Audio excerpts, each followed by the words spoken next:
UB40 are a pop reggae band from Birmingham, not Birmingham, Alabama, but Birmingham, West Midlands in the UK. They were formed in 1978 with some initial members settling and then became stable until 2009 when they lost their frontman Ali Campbell, and since then there's been a gentle turnover of members. In the early 80s, they were incredibly popular. They have sold over 70 million records worldwide. They are an ethnically diverse band, including UK, Jamaican, and Yemeni.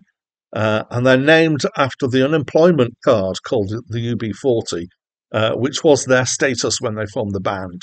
But also it's a statement about UK unemployment issues that were rife at the time. Hi, my name's Dan. So this was their first album, and it's my first time listening to it. I've heard quite a few of their singles that have been hits. They've had apparently 50 UK hit singles, which is a huge number. This album was originally released as an LP plus an EP, so a 33 RPM LP with 10 tracks on it, and an EP that was 12-inch, 45 RPM with 3 tracks on it, which are the last 3 tracks on the album as you find it in other forms, CD, online, etc. And it's called Signing Off because the album signalled the start of their professional career, and that's the phrase that was used for coming off unemployment benefit, because you said you were signing off. It also sounds like, it's the sort of name you use for an album if it was your last album, but it wasn't. It was their debut album. And I would describe this as dub reggae. So the songs are somewhere between reggae and dub. Probably most people understand have an idea of what reggae is. Dub is kind of an emptied out version with echoes and quite a bit of kind of studio effects, but often done in such a way that it could be used as a backing track for other stuff to be put on top and be made into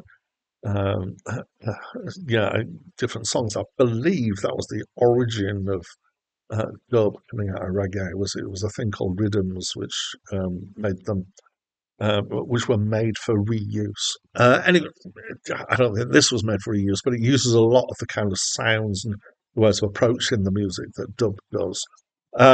There's drums, bass, keyboards, and guitar. There's a sax. There's an offbeat jug, which is the sure sign of reggae. There's quite a bit of reverb and echo effects. At times it's got this very expansive kind of empty feel to it on purpose, but not always. There are some instrumental tracks, and then most of the rest are obviously songs about various things. So it includes things like British colonial history, civil rights, Martin Luther King, African poverty and famine, and That's Right Britain. There's a cover of Strange Fruit, which was a song from way back in the late 30s about lynchings of Black Americans. So a civil rights song. It was very shocking at the time when it came out, and it's been covered by a lot of people. It's a strong song, I would say. So I know UB40 is predominantly a poppy band doing happy, charty stuff. This album is darker and less commercial than that, and more dubby. We've been talking about dub a bit. It's a strong album, I'd say, especially for a debut. It's a bit long with I think it's 13 tracks in all, and I'm not quite sure how long it is time-wise, but I think it's an hour plus. But it's got a nice feel to it. It wasn't quite what I expected. I enjoyed it. It's not one of my core kind of things, but I do like to dip my toe in the sea of reggae occasionally. And this was a pleasant warm dipping of my toe in the sea of reggae, and I enjoyed it. And I will take them a little bit more seriously as purveyors of reggae now, having heard this album, I would say. Right.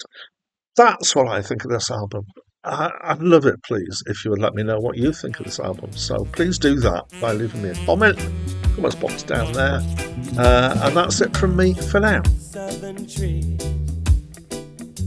bear a strange fruit, blood on the leaf, and blood at the root, black bodies swinging.